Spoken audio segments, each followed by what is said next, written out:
All right, so I thought I'd sit down and just talk about Hawkeye. Yes, the show, the series finale or season finale. Anyway, I guess I don't know if it's a series yet, series finale, because there might just be a second season.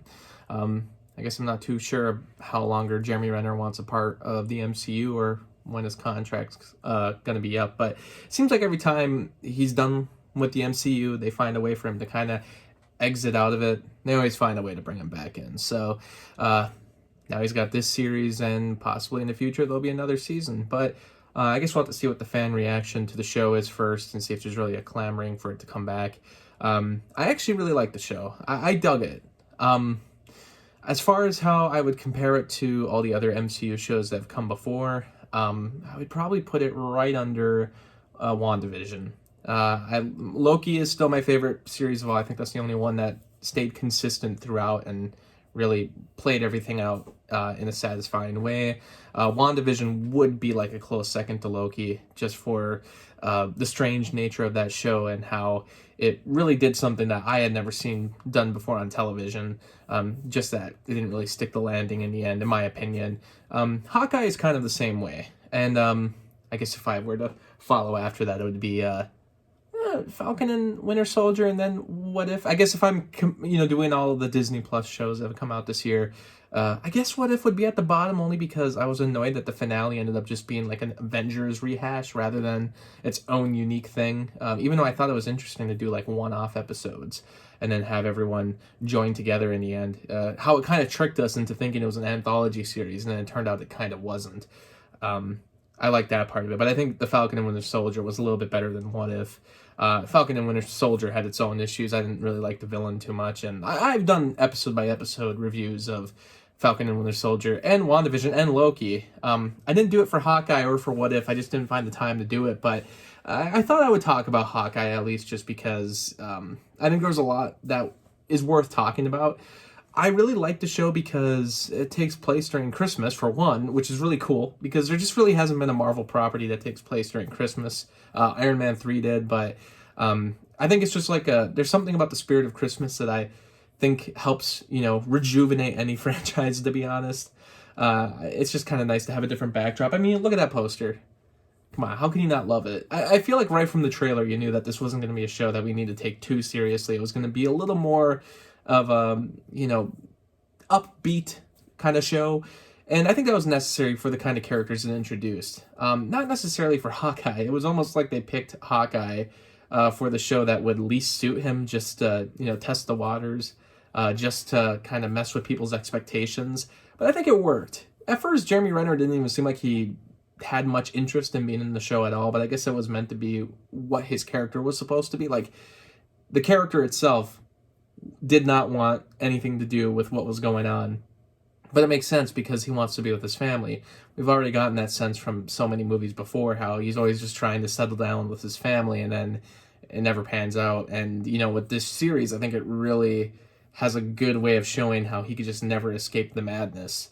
But obviously, like, the big thing about this show was the introduction of Kate Bishop, played by Hailee Steinfeld, which I thought was an excellent casting decision. I feel like that was a casting decision that was, like fan speculation about that years ago. Everyone always kind of felt, for some reason, everyone said she should play Kate Bishop, and everyone nailed it. Like, yeah, that's exactly what they picked. It sounded like they didn't have any other choices. They just wanted her, and she's great in the role. To me, I had mentioned in our Cinema Swamp podcast how I said there's a lot of female characters in the MCU that don't, have a personality beyond, like what we've seen from, Black Widow. I feel like that became the mold for so many of the female characters. We're going to be this kind of serious action figure that will just kind of make snarky remarks here and there at the boys.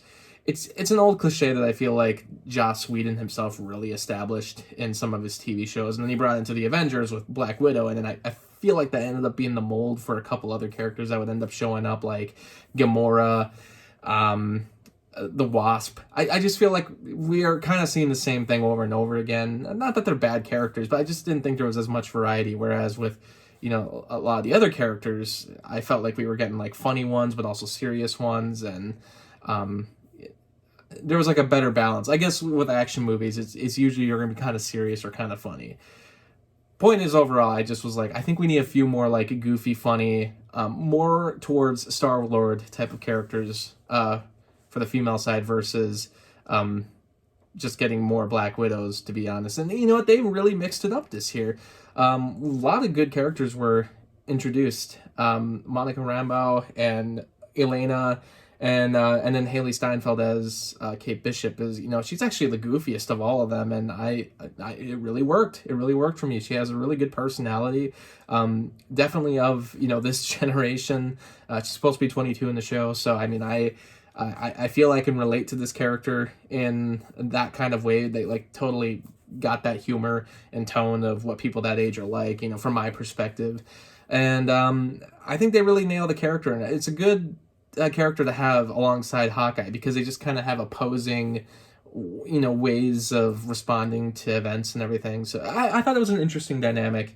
You know, but as the show began, I didn't think it was like the most interesting show in the world. I never expected it to, because from the trailer it seemed like it was going to be a little bit of a smaller show, just set in New York, which was nice. It doesn't seem like a lot of Marvel, you know, shows or movies are set in New York anymore, and if they are, you never really get like the feeling that they filmed it in New York. You can kind of tell that it was done on green screen or on some back lot in Atlanta or something, you know. But here you can actually see like New York landmarks, and you know, they film a lot of the sequences at Rockefeller Center, which, I mean, if that wasn't Rockefeller Center, then my God, they did one of the best recreations ever, because they filmed it in New York. I mean, there was footage leaked of them filming it in New York, so it's New York, and they did a good job. It really helps with the, you know, Christmas spirit of it all too. I just feel like Christmas time in New York's a fun thing to look at.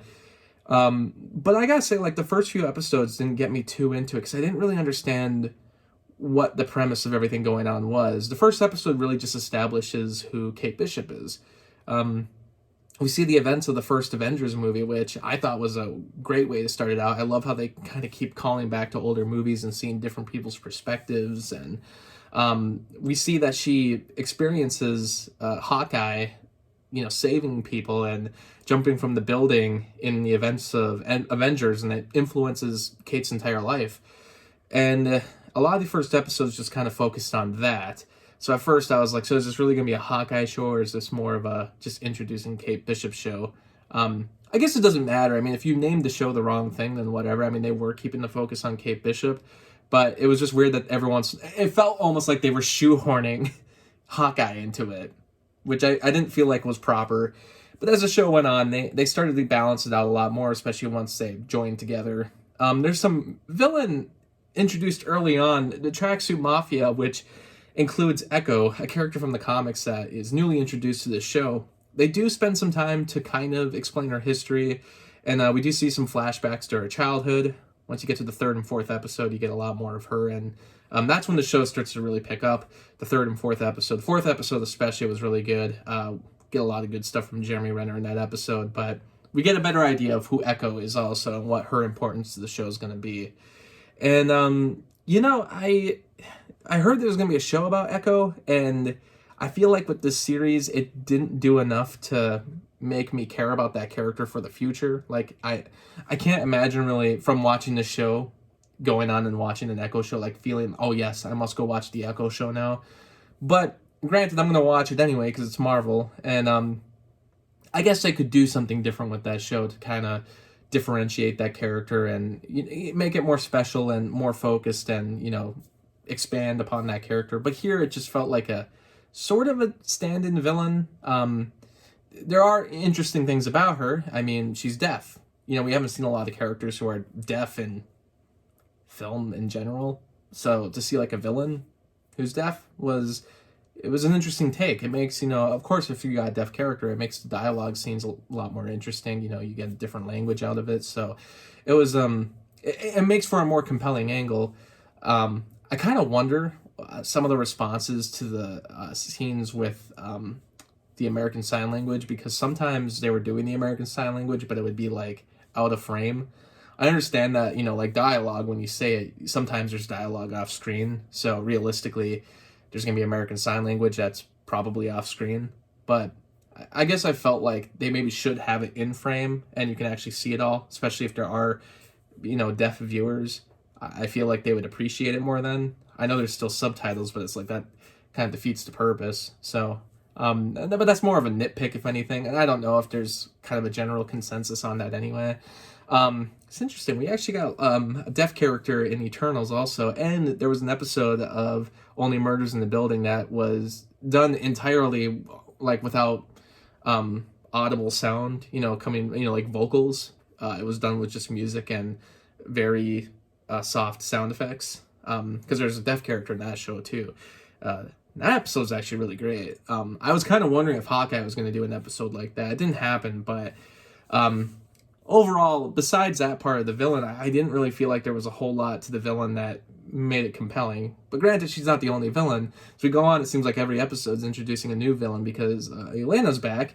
Wasn't a big surprise because we did see Black Widow, end credits sequence showed that she was going to be going after Clint Barton, even though that kind of causes an issue there because somehow they had footage of Clint Barton as Ronan, but then you get to this show and it's like nobody knew who Ronan was. It's like, well, some people knew, and how did this lady know? Because then you find out, well, this lady, played by Julia Louis-Dreyfus, well, she told and got Elena to go and kill Clint Barton, and she had this footage that he was Ronan. But then you find out in this show, it was actually Eleanor Bishop, Kate Bishop's mom, who hired Elena to go and kill Clint. And realistically, I guess Eleanor Bishop could have told Julia Louis-Dreyfus, who then got Elena to do it, or maybe they both wanted Elena to do it, I don't know, but somehow they got footage of Clint Barton, and for no reason, Eleanor Bishop wouldn't have had that footage because, I guess she would have though, because I guess Kingpin knew that Hawkeye was Ronan, because he hired Ronan, so I guess Eleanor would have known that. I guess, okay, I talked myself out of that. There might be a lot of that, too, because I have some other questions about the show, but maybe I'll talk myself out of them. Yeah, Kingpin's back in the show. I should say about Elena, great introduction for the character into the show, because in the 5th episode, which was the best episode of the series, she has an entire conversation with Kate Bishop over macaroni and cheese, and it's just delightful. It's a delightful scene, and it's such a different take on like a villain, but also it's continuing, as she is a villain in the show anyway. But also it's just great to see Florence Pugh again, who really was the greatest part of the Black Widow movie. It's nice that now she's back and she's given kind of in a way more screen time to do her thing. I feel like she was more the Elena character in this, even when compared to Black Widow. But anyway, Kingpin's back. So Kingpin was, built up for a long time. I'd heard about this months ago. A lot of people also said he's going to be introduced in episode 5, which is exactly what happened. So I'm starting to wonder, how are these leakers getting it that good? But Vincent D'Onofrio's back. There was some speculation of if they're going to be confirming that the Netflix shows are canon, or at least the Daredevil show is. I mean, Matt Murdock was just in Spider-Man No Way Home, and now we got Kingpin. So possibly, they're played by the same actors. I mean, it could be canon, but also maybe they're just new versions of the characters, variants of the characters, I guess. And who knows, maybe, Matt Murdock's not even Daredevil yet, or donning the Daredevil outfit that we saw at the end of season 1 of Daredevil. I mean, maybe the events of Daredevil haven't happened at all because it's a different universe, but also maybe Daredevil and Kingpin actually showing, meeting up with each other isn't a thing that's happened in this version of events yet. Because the Kingpin in this show is a little bit different. Now, this is, one of those things where the second I saw him, I was very excited, but I was like, man, people are going to be disappointed in this, aren't they? Because it's not going to be the guy who we saw, put a head between the door of a car and smash it a gazillion times. Because, MCU is just never going to go that graphic. Even for having him in the movie, or the show anyway, I was kind of surprised that, they didn't go a little more graphic with it. I thought they went a little soft in a way, just because, I don't know, just after going to No Way Home, seeing that final fist fight in No Way Home, this show I don't even feel like gets as graphic as that, so I feel like you could have gotten to that level if Spider-Man did. But the point is, I thought people were going to be disappointed because, I didn't think in any way I was going to live up to what was done in Daredevil, because this is just a completely different company now handling it. Marvel Cinematic Universe is, Marvel Studios didn't really have a lot to do with the Daredevil TV show. So, he shows up, and at first it seems very much like he's the original version of the character, even though he's in a completely different setting. And it's kind of hard to put the events of Daredevil in your head and watch this show and think it's a continuation. So I guess in a way I'm not thinking that show is canon, and I'm thinking that this is a new version of Kingpin. But as the show progresses, he wears this Hawaiian shirt, and he's got this goofy hat on. And I was thinking, yeah, this seems more like a pimp, like a very stereotypical pimp that I would see in a 70s movie. And this is Kingpin now. I didn't mind it, to be honest, but I knew people were gonna be pissed. And it seems like the response online is a little divided, but I feel like they're more annoyed by the way they end the character. But we'll get on to that. He has a fight with, Kate Bishop, because Kate Bishop finds out Eleanor is actually working for Kingpin. You find out her mom was evil, and Swordsman, who's in the show, who is Eleanor's fiance, is actually not evil, which makes total sense if you watch the show, because it's. I feel like it was quite obvious that the mom was evil and that this other guy wasn't, even though in the comics Swordsman is a villain. I'm glad that they made him not a villain. It's played by the guy who's in Better Call Saul, and he's just probably having the best time of everyone on the show. But it was kind of obvious that at least, Eleanor was evil, and she was, and she's working for Kingpin. Kingpin has a fight with Kate Bishop, and I actually thought it was a good fight. Kind of reminds me of the Spider-Man video game, the way he goes, because he's getting blown up and, thrown around and hit by a car, and he just keeps getting up. And it's kind of like that in the Spider-Man game. You can throw crap at Kingpin and gets thrown back, and then he just gets up and he comes running at you again. And I'm like, that's what I felt like watching this. But I think a lot of people don't think that's what he was like in the Daredevil TV series. Well, maybe this is different, but also, I don't know. Kingpin got beat half to death by Daredevil, and this dude's still alive, at the end of that. So I don't know. I feel like he can handle a lot. I feel like that's kind of a big part of Kingpin, is that he's this big, tough dude. I feel like in the comics he even has permanent, well, not permanent anyway, but he wears armor under his clothes all the time. I'm pretty sure that's a thing. So I wasn't surprised by the sudden superhuman strength that he has, because it seems like it's in tone with the comics. And if they make the TV show canon, the Daredevil TV show, I don't think it'll be a big issue, because he was pretty tough in that show also. He has a pretty good fight with Kate, pretty relentless, but, she wins, only because she kind of outsmarts him. And I've heard some people online already saying, she gets beat by a 22-year-old. Well, one, that's kind of a moot point. It's a matter of see the actual fight, and do you think it's earned? He was never going to kill Kate, and, he even said, you're annoying me, but he didn't really want to kill her, because, in a way, Kingpin is, he's tough, but if you watch Daredevil, it's he's kind of, in a way, fair. Kinda. In a very dark way, he can sometimes be fair, and I'm I never really thought he had the intention to kill Kate, because, in a way, he knew Kate didn't really do anything. But if it had to get to that point, he was going to do it. It just hadn't gotten to that point. And by the time it had gotten to that point where he wanted to probably finish her, she just outsmarted him.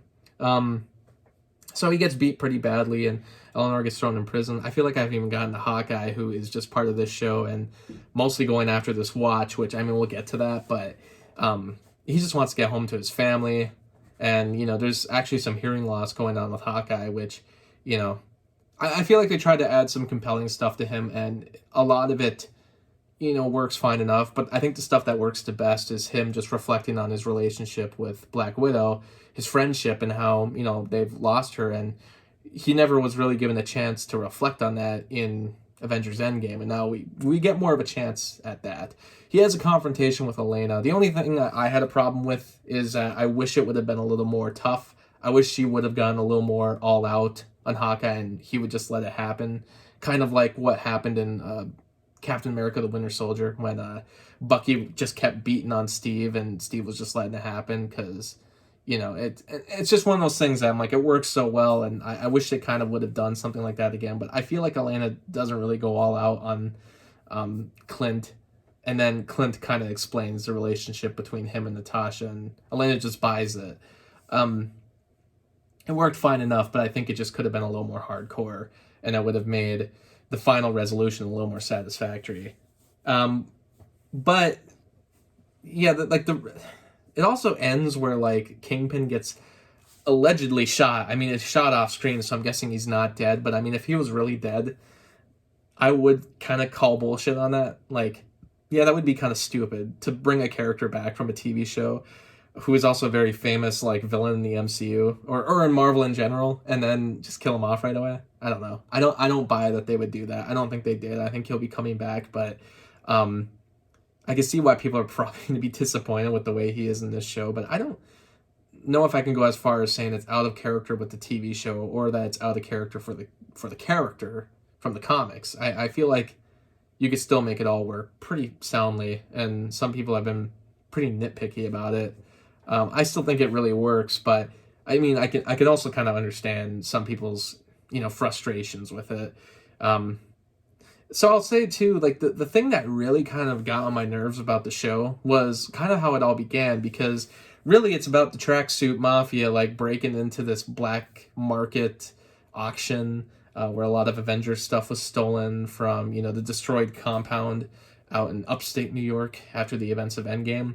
One of them is the Ronin costume, but that's not necessarily what they're going after. They don't even really care about that. They're actually going after this watch.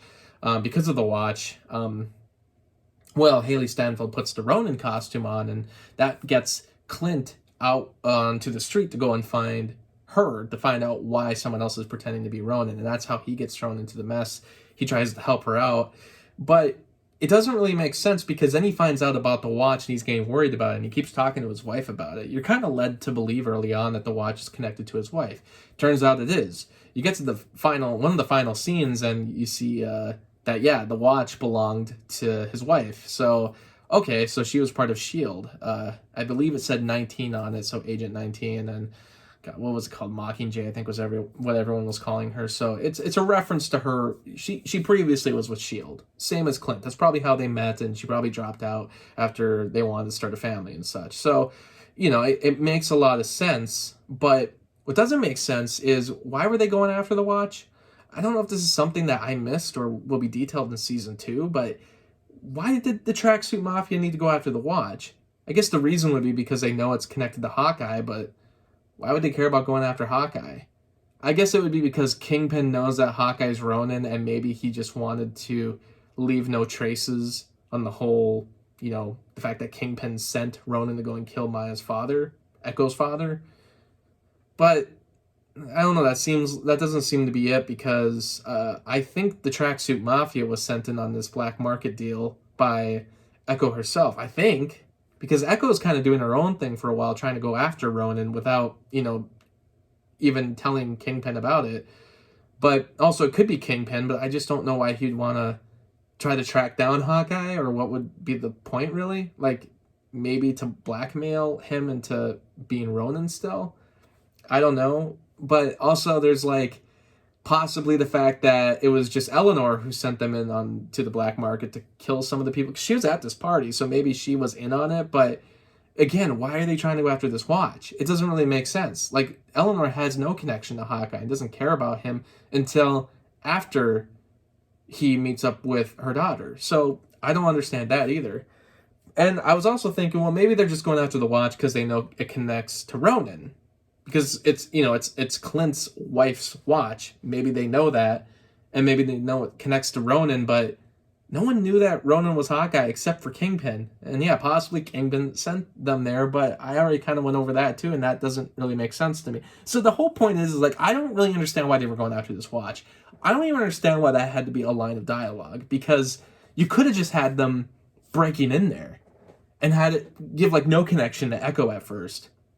Possibly, but again, maybe I'm missing something from the first couple episodes we watched, because maybe that's not what Echo was initially trying to do anyway, and maybe the tracksuits were not even sent by her. I don't know, but I just don't get the point of this watch. I get that if they find the watch, they could maybe connect the dots and figure out, hey, this is Clint's wife's watch. let's go after her. And I don't know, maybe the Watch has those details. Maybe the Watch can do more. Maybe this is supposed to be season 2 stuff, or maybe I missed something, but this just kind of made no sense to me. That whole thing, the whole build up about it, the whole, it's a MacGuffin, I guess, but it's a MacGuffin that doesn't really make sense, like, at all. A MacGuffin is usually something you just go search for, and that's like what the whole plot is based around, because everyone's after this MacGuffin, because it's, it's super valuable. It can do magical things. It can do God knows what.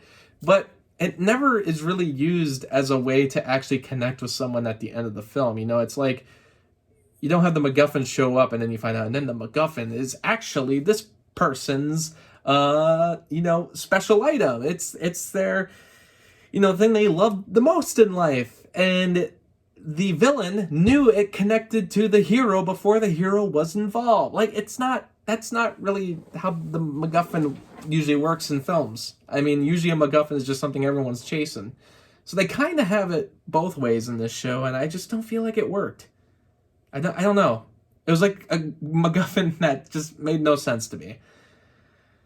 And I get it. It's a MacGuffin is just something people chase, but they actually tried to give it a story, and I don't feel like the story worked. Especially once you got to the end and realized it was just his wife's, because it's like, well, I don't get why they were still after it. Who knows? Again, I might have missed something here, and if I did, please tell me. It doesn't really kind of cause the show to suck or anything. I mean, no, I still like the show a lot. I just think the way they all get wrapped into it doesn't really make sense. It's like very contrived in a way. But hey, the show also gave us Rogers the Musical. I love that was the after credit scene, which is another thing a lot of people are complaining about. But I'm like, just shut up. Like, come on, it's great. It's kind of annoying to go to this show now and see, like, we just had Spider-Man No Way Home, and it reminds me why I love, the comic book audience so much. It's like we all watch something together, all enjoy it, and all really dig into the nitty-gritties of it all.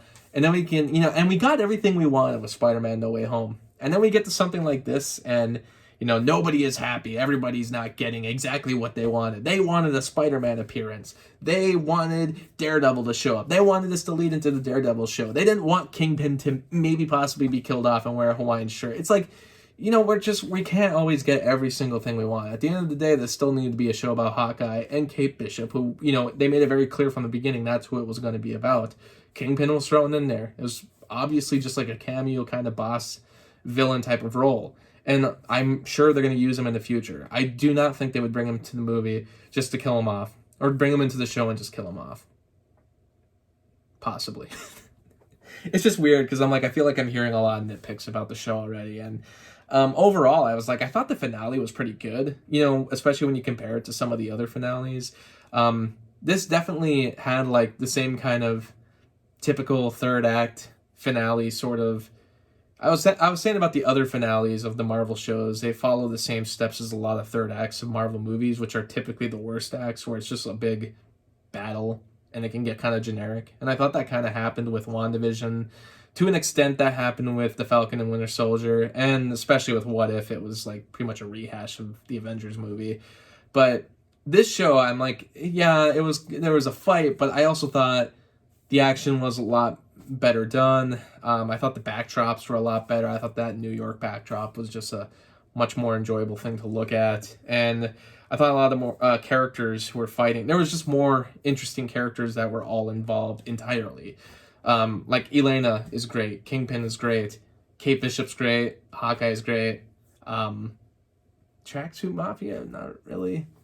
And Echo, like I said, I just feel like just didn't really get the chance to shine that they probably will in their show. So overall, like, the show was, kind of what I thought it was going to be. It's sort of a more upbeat Marvel show, but still not as good as some of the other Marvel shows or movies that we've gotten this year. But, better than some of them. Better than some of the other ones we've gotten. And if there'll be a season 2, we'll see. I mean, I'm not begging for one. I kind of like what they did here. They're just like, at the end of the day, it's a show about Hawkeye. Can he make it home for Christmas? It's like, it's a silly plot line when you really think about it in the grander scheme of the MCU. But also, I like getting something smaller once in a while. And hey, a lot of these characters will come back, and I hope to see them. But if it's not a Hawkeye show, that's fine. So that's the end of the MCU for 2021. Kind of a mixed bag in a way. You got some really great stuff and some stuff that not so great. And a movie that was amazing. Very amazing. And I'll be talking about that soon, but you'll have to watch out for that on my other channel. In the meantime, this was Hawkeye. Can I think of a 5-star review for it? 3.5 out of 5? That sound good? Alrighty.